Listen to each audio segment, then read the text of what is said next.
नमस्कार दोस्तों, मैं पुनीत चतुर्वेदी स्वागत करता हूं आप सभी का हमारे आज के इस सेशन में। आज का जो हमारा सेशन होने वाला है बहुत महत्वपूर्ण होने वाला है। उसके पीछे कारण मैं आपको बता देता हूं। यहाँ पे मध्य प्रदेश सहायक प्राध्यापक परीक्षा जो 2022 की आयोजित हुई थी, वहां पर चयनित सबसे युवा प्राध्यापक हमारे बीच में है और आज हम उन्हीं से संवाद करने वाले हैं और उनके जो जर्नी रही, उनका जो सफर रहा आज तक का, वो सफर कैसा रहा, उनने किस प्रकार की परिस्थितियों का सामना किया और साक्षात्कार में उनसे किस प्रकार के प्रश्न पूछे गए, आज उन सभी प्रश्नों पर हम यहाँ पर चर्चा करेंगे। तो वो चर्चा शुरू करें। चर्चा शुरू करने से पहले मैं आपको, जैसा थंबनेल आपने देखा है, थंबनेल में देख लिया है, नव युवक अब प्राध्यापक। अब प्राध्यापक मतलब आप इसको अंडरस्टूड है इससे कि सहायक प्राध्यापक है। तो अब ये सहायक प्राध्यापक वो कैसे बने, किस तारीख को उनका साक्षात्कार रहा, कितने मिनट उनका साक्षात्कार चला, कौन कौन से प्रश्न पूछे गए, किसका बोर्ड रहा, डैप में क्या चीजें रही है, क्या डैप से संबंधित चीजें या उनके हम बात करें यूजी से पीजी से संबंधित प्रश्न पूछे गए या इसके इतर भी पूछे गए। बहुत सारे प्रश्न हमारे दिमाग में ऐसे चलते रहते हैं और उन्हीं सारे प्रश्नों पर आज हम यहाँ पर चर्चा करने वाले हैं। तो आज हम बुलाते हैं यहाँ पर सुधांशु दुबे जी को। आइए सुधांशु दुबे जी, स्वागत है आपका, बहुत बहुत स्वागत है। धन्यवाद पुनीत जी, आपने मुझे मंच प्रदान किया। तो सबसे पहले मैं आपसे यहाँ भी एक प्रश्न पूछना चाहता हूँ। जो सहायक प्राध्यापक परीक्षा 2022 आपने परीक्षा पास की है, उसका साक्षात्कार आपका कितने तारीख को रहा है, कब ये साक्षात्कार हुआ है और किस समय साक्षात्कार आपका रहा, सुबह रहा, शाम में रहा, दोपहर में रहा, क्या समय रहा है? यदि मैं बात करूं, मेरा जो साक्षात्कार रहा है 23 जनवरी 2025 को रहा और जो मेरा जो साक्षात्कार था वो सुबह की शिफ्ट में था, क्योंकि 5वें नंबर पर मेरा साक्षात्कार हुआ। ठीक है, चलिए। देखिए, तो 23 तारीख को आपका 5वें नंबर पे साक्षात्कार रहा है ना। अब इसमें हम एक प्रश्न जैसे बच्चों के दिमाग में कई बार आता है कि सर, जैसे अब अपना जो डैप है वो चेंज हो गया है कि केवल और केवल हम एक कागज लेकर जाते हैं और बाकी कुछ भी हमारा डिटेल उसमें नहीं होता है। तो जब आप परीक्षा देने गए थे उस समय डैप आपका किस प्रकार से रहा है, आप उसके बारे में थोड़ा सा डैप की जानकारी बता दें। आपने डैप कैसे फिल किया था, डैप फिल करते समय आपने किसी से जानकारी ली थी या उसके बारे में क्या फिल करने में आपको समस्या आई थी, उसका एक बार ब्यौरा दें। क्योंकि डैप फिल करना मेरे लिए और सभी के लिए शुरुआती दौर पर काफी कठिन साबित होता है, क्योंकि 5 पन्ने का डैप मेरे लिए एकदम नया था। उसमें क्या जानकारी भरनी, कैसी जानकारी भरनी है, इसका मुझे कोई आइडिया नहीं था और काफी मैंने पन्ने इसके खराब भी किए। क्योंकि कुछ मेरे सीनियर जो थे उन्होंने मुझे इसको डैप भरने की सलाह दी और मैं भरते भरते अंततः भर ही दिया मैंने। और चूंकि उसमें जो पता था गृह जिले का, सर्वप्रथम उसमें जानकारी पद की दी जाती है, उसके बाद आपकी आयु गणना रहती है, फिर उसके बाद आपका पता रहता है, फिर आपकी जो एकेडमिक जानकारी जो रहती है वो रहती है, फिर उसके बाद आप यदि सेवा में कार्यरत हैं कहीं पर तो उसकी जानकारी रहती है, उसके बाद आपकी अभिरुचियां रहती है, फिर आपका एक्नॉलेजमेंट रहता है। देखिए, मैंने आप सोचेंगे कि डैप की चर्चा अभी क्यों करी है, क्योंकि समस्या ये होती है जब भी डैप भरने की बात आती है तो शुरुआती चरण में हमारी परीक्षा पास होने के बाद में जब हम डैप भरने की बात आती है वहां पे परेशान होते रहते हैं। बार बार हम इधर जाएंगे उधर जाएंगे, कभी इस शिक्षक से मिलेंगे कभी उस शिक्षक से मिलेंगे, बार बार कहीं ना कहीं हम परेशान होते रहते हैं। कुछ प्रश्नों के जवाब ऐसे होते हैं कि अलग अलग शिक्षक हमें अलग अलग जवाब देते हैं, वहां पर फिर हमें ये समझना होता है कि हम क्या लिखें। तो जो आपकी अंतरात्मा कहे, है ना, आपका इनकॉन्शियस जो कहता है, जिससे आप ऑफेंड कर सकते हैं, जिसका आप उस समय पे सही जवाब दे पाए, मेरे हिसाब से फिर उन प्रश्नों को वैसा लिख लेना चाहिए। तो ये तो हो गई डैप की बात। आपने बताया 23 तारीख को आपका इंटरव्यू रहा, पैनल रहा। पैनल आपका किसका था, अध्यक्ष कौन थे और शुरुआत कैसे होती है, ये आप मुझे थोड़ा सा संक्षिप्त रूप में बताइए। जो मेरा बोर्ड था, शर्मा जी का बोर्ड था और उसमें 4 सदस्य थे, जिसमें से एक अध्यक्ष और 3 विषय विशेषज्ञ। और जो माहौल था काफी सहज माहौल था और मुझे सहज भी फील कराया गया उनके द्वारा कि मुझे पानी का पूछा उन्होंने। उसके बाद उन्होंने इंटरव्यू की जो साक्षात्कार है उसकी शुरुआत करी। ठीक है, तो चलिए देखिए, अब यहाँ पे एक और डाउट आता है। मैं आपको बताता हूँ, हाल ही की घटना बताता हूँ, पिछले साल की, जब आपका 2022 का साक्षात्कार चल रहा था, हमने एक मॉक लिया था। उस मॉक में एक छात्र थे, सामने मॉक देने आए हुए थे, बहुत ज्यादा घबराए हुए थे, घबराए इतने हुए थे कि उन्हें वहां पे पैनिक अटैक आ। तो कई बार ऐसी स्थिति बना दी जाती है कि कई बार ऐसा हाई क्रिएट कर दिया जाता है कि बच्चे बहुत ज्यादा परेशान हो जाते हैं, मतलब कई बार चक्कर आने लग जाते हैं, बीपी हाई लो, मतलब ऐसी अवस्था तक आ जाती है। तो जैसा कि अब दुबे जी ने यहाँ पे आपको बताया, जो माहौल था वो बहुत ही सहज माहौल बना दिया गया। हाँ नहीं, उन्होंने कहा बना दिया गया था। इसके पीछे के कारण पर हम आएंगे, कैसे बना दिया गया था उसे हम देखेंगे। तो जैसे आप वहां पे गए, आपने बताया शर्मा जी का बोर्ड था, 4 मेंबर थे, तो आप एंटर करते हैं, तो एंटर करने के बाद में आपकी पहली प्रतिक्रिया क्या होती है? गेट खोलने के बाद में आपकी प्रतिक्रिया, फिर आप कैसे बैठते हैं और वो इंटरव्यू की जो साक्षात्कार की शुरुआत है वो कैसे होती है, एक बार जरूर बताइए।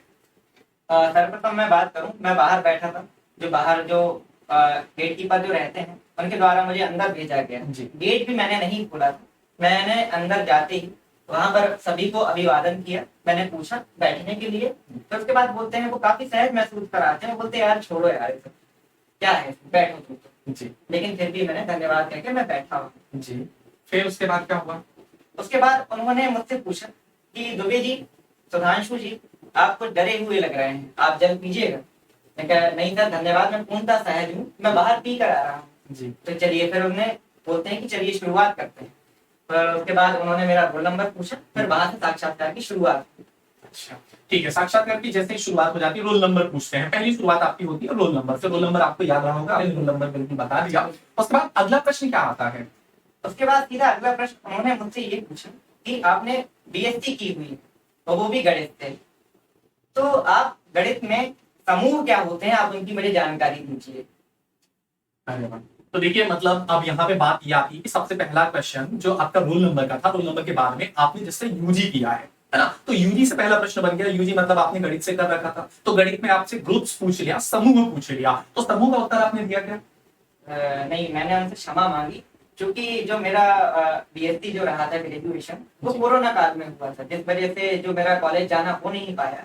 इसीलिए मैंने उनको क्षमा मांगी कि सर मुझे क्षमा चाहता हूँ, मुझे नहीं आता। ठीक है, अगला प्रश्न क्या था इसके बाद में सर? फिर अगला प्रश्न उन्होंने पूछा कि बिहारी का कोई ऐसा दोहा बताइए जिसमें अंकों का इस्तेमाल किया गया हो। तो इसका भी मुझे भावार्थ पता था, तो फिर इसके लिए भी मुझे क्षमा मांगनी पड़ी कि सर मुझे इसका केवल भावार्थ पता है। जी। तो उन्होंने बोला क्या आपको दोहा पता है तो बताइए, वरना मत बताइए। अच्छा। तो मैंने क्षमा मांगी कि सर मुझे नहीं पता। मतलब लगातार शुरुआती 2 प्रश्न थे जो वहां पे हम उत्तर नहीं दे पाए, फिर भी हम ऐसी अवस्था में बने हुए हैं कि सकारात्मक दृष्टिकोण हमारा बना हुआ है, हम बिल्कुल भी घबराए नहीं है। फिर अगला प्रश्न क्या आता है?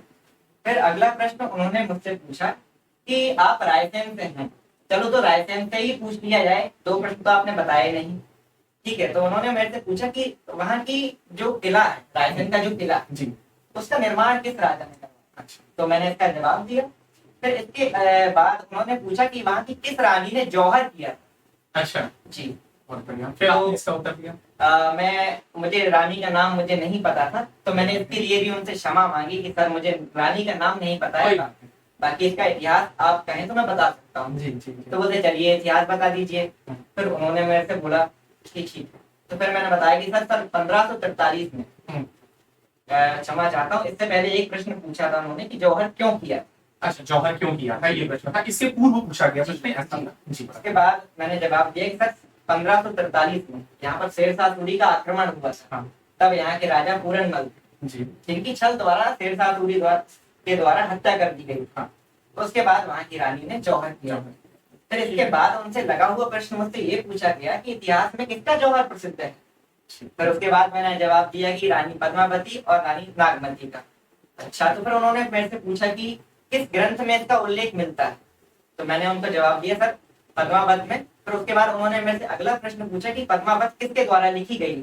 तो फिर मैंने बताया कि मलिक मोहम्मद जायसी के द्वारा पद्मावत का रचना की गई। जी। अरे वाह। देखिए, अब शुरुआती 2 प्रश्न नहीं बनते, लेकिन उसके बाद में जब क्रम आता है तो क्रम ऐसा आता है कि आपका गृह जिला कौन सा है।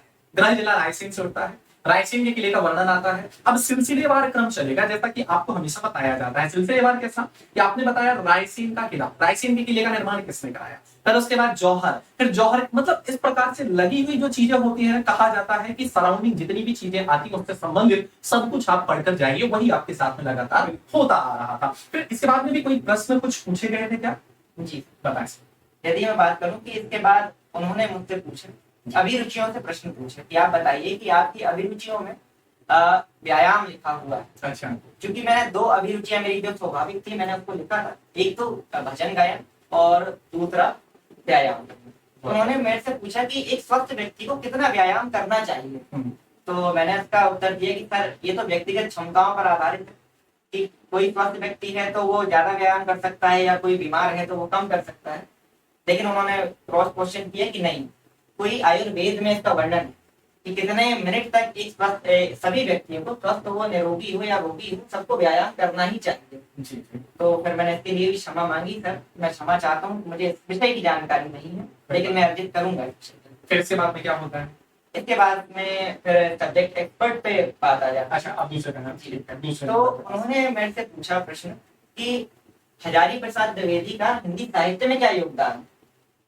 तो उसके बाद मैंने बताया कि सर जो भी शुक्ल जी द्वारा परंपराएं जो थी, मान्यताएं थी सिद्धनाथ और जैन की, इनको सांप्रदायिक साहित्य कर उन्होंने नकार दिया, हिंदी साहित्य में स्थान नहीं दिया, स्थान नहीं दिया था। ठीक। तो उसको उसकी पुनर्स्थापना हजारी प्रसाद द्विवेदी के द्वारा की गई। फिर इस क्वेश्चन को काटते हुए उन्हें तुरंत पूछा कि आपने व्यायाम का वर्णन किया है, ठीक है, तो आपने सिद्धों का नाम दिया, तो सिद्धों में व्यायाम कहाँ वर्णित होता है? अच्छा। तो मैंने 10 सेकंड का पॉज दिया। उसके बाद मैंने उसका जवाब दिया कि सर पंचमकार में मुद्रा का उल्लेख होता है जहाँ व्यायाम से संबंधित उसका हो जाता है। ठीक है। इसके बाद में फिर उनकी तरफ से कोई प्रश्न पूछा गया या दूसरे सदस्य के द्वारा प्रश्न पूछा गया? इसके बाद भी एक तरह से क्वेश्चन पूछा था मुझसे कि आप बताइए कोई सरहबा की पंक्ति यहाँ बता दीजिए। आपादिकाल से संबंध बात चल रही थी, इस विषय में हमने पूछा कि सरहबा की कोई पंक्ति बता दीजिए। जी। तो फिर मुझे फिर क्षमा मांगनी पड़ी, क्योंकि सरहबा की पंक्ति मुझे उस समय याद नहीं है। कोई बात नहीं। अच्छा, ऐसा होता है प्रायः कि मतलब हमसे बहुत आसान चीजें, बनती हुई चीजें वहां पे हमारी क्या हो जाती है, याद नहीं आ पाती। कई बार हम ऐसा होता है कि मेमोराइज नहीं कर पाते, उन चीजों को स्मरण नहीं कर पाते हैं।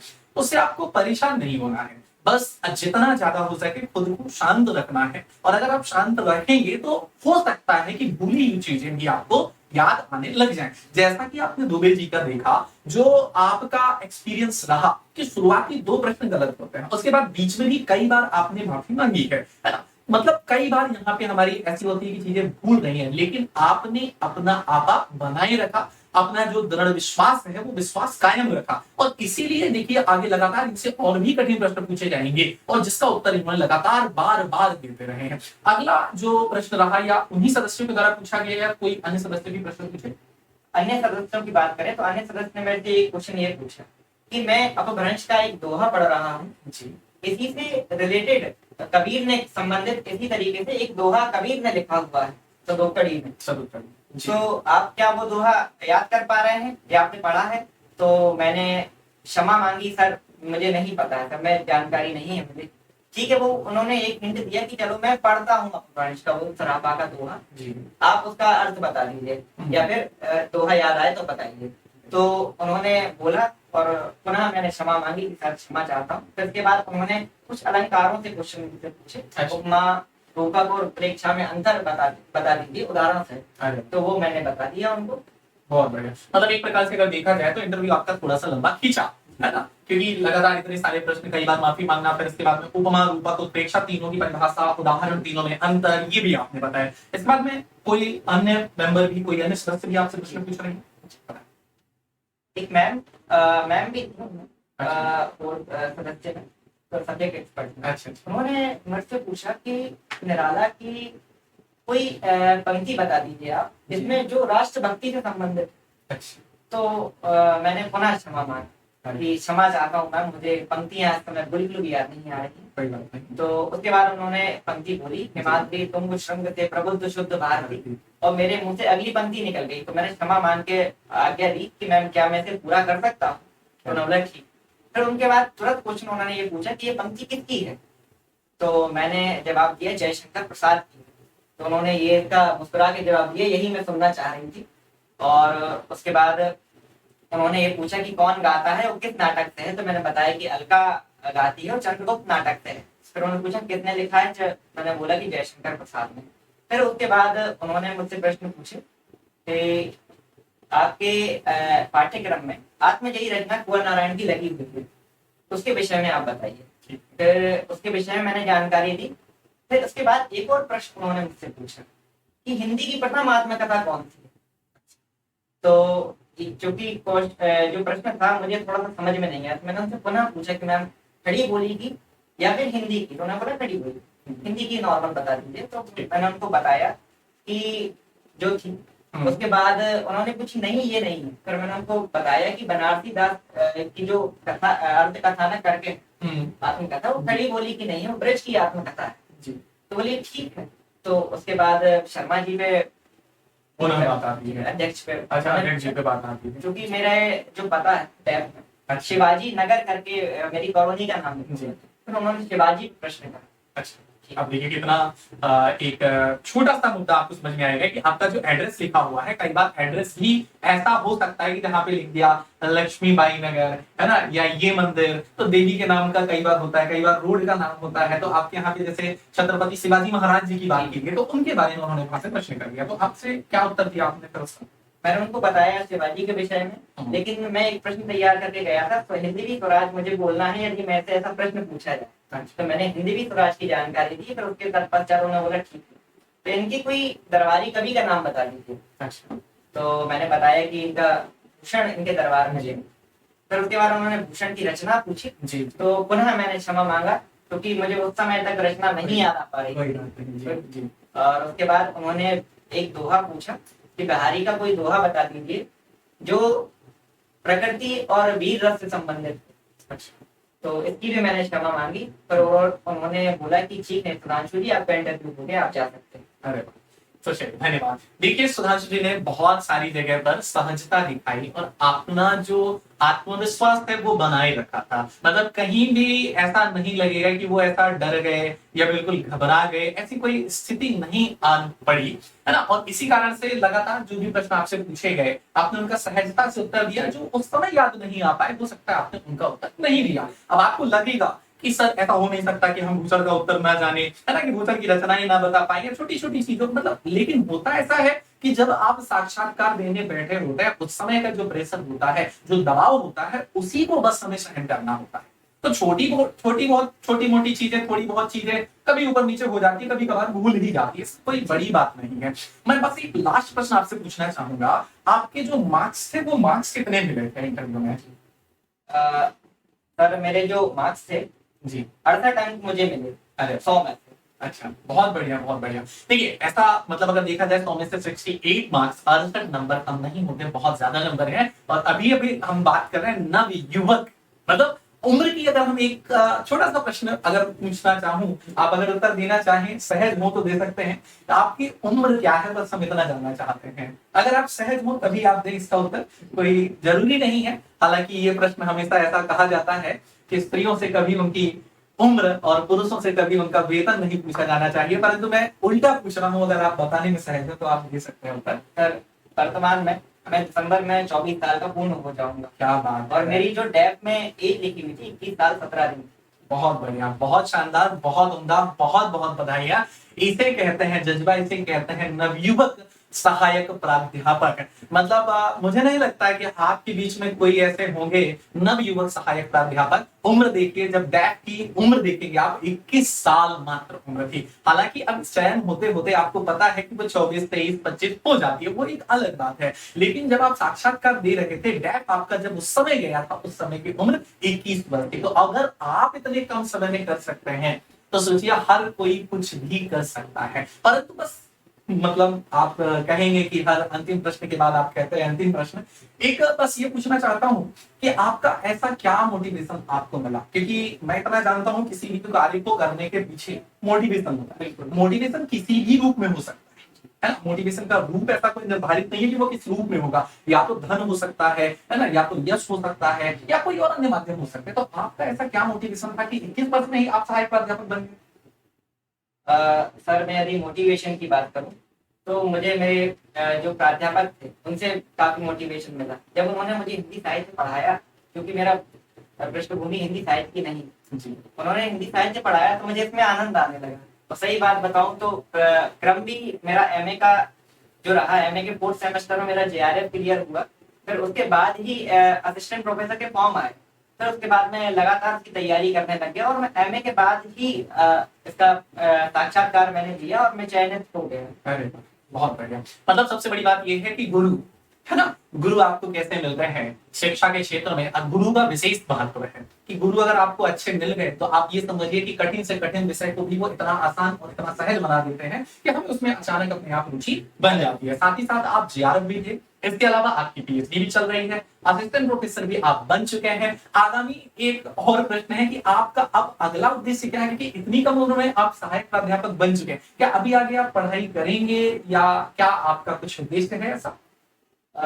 मेरा उद्देश्य यह है कि मैं हिंदी साहित्य को सुदृढ़ बनाऊं। जिस प्रकार हिंदी की वर्तमान में स्थिति देखी जा रही है काफी गंभीर है, ना बच्चे पढ़ रहे हैं ना कोई पढ़ाने वाला उतने अच्छे से मिल पा रहा है, रोजगार की संभावनाएं कम मिल रही हैं। तो मैं मतलब लोगों को बताना चाहता हूँ कि हिंदी के क्षेत्र में भी रोजगार संभव है और वो आगे बढ़े हिंदी में। बहुत बढ़िया, चलिए बहुत बहुत धन्यवाद सुधांशु जी आपका, आज आप यहाँ पर पधारे और हम सभी लोगों की तरफ से आपको बहुत बहुत शुभकामनाएं। धन्यवाद।